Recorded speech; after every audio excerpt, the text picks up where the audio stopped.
Hi everyone, అందరు బాగున్నారా? మరి మనము ఈరోజు ఒక టాపిక్లోకి వెళ్దాం.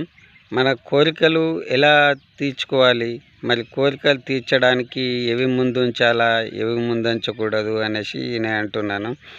మనకు ప్రతి ఒక్క సామాన్యుడికి, భూమి మీద పుట్టిన ప్రతి ఒక్కరికి, మన చిన్న స్థాయి నుంచి పెద్ద స్థాయి వరకు ప్రతి ఒక్కరికి అన్ని కోరికలు ఉంటాయి. ఎందుకంటే అందరు మనుషులే కాబట్టి. మరి కారు కొనాలనో, ఇల్లు కొనాలనో, బిల్డింగ్ కట్టాలనేసి ఉంటుంది ప్రతి ఒక్కరికి, అది సహజమే. కానీ ముందుగా మనం అనుకున్న గమ్యస్థానం చేరాలంటే మన కోరికలను పక్కకు పెట్టాలి.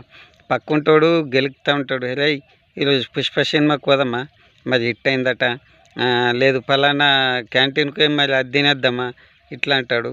మరి దానికి ప్రతి ఒక్కరు మీరు జంకకండి.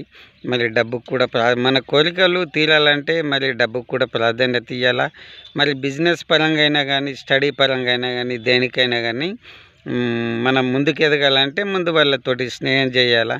చేసి మన కోరికలు తీర్చుకోవాలంటే మరి కష్టపడాలంటే మన డబ్బును వృధా చేయకుండా, ఖర్చు చేయకుండా ఉంచుకున్నట్లయితే, మరి ఎడ్యుకేషన్ ఫీల్డ్గా కానీ ఎదిగినట్లయితే, మరి దేన్నైనా కానీ మరి మనం జీవితంలో సాధించుకోవాలన్నప్పుడు మన కోరికలను మనము అదుపులో పెట్టుకొని మరి మన లక్ష్య దిశగా పయనించినప్పుడు, లక్ష్యం చేజిక్కించుకున్నప్పుడే డబ్బు తనంతటా అది వస్తుంది. కాబట్టి మన కోరికలను అప్పుడు తీర్చుకోవచ్చు. కాబట్టి మరి ప్రతి ఒక్కరూ దీన్ని గ్రహించాలని కోరుచున్నాను.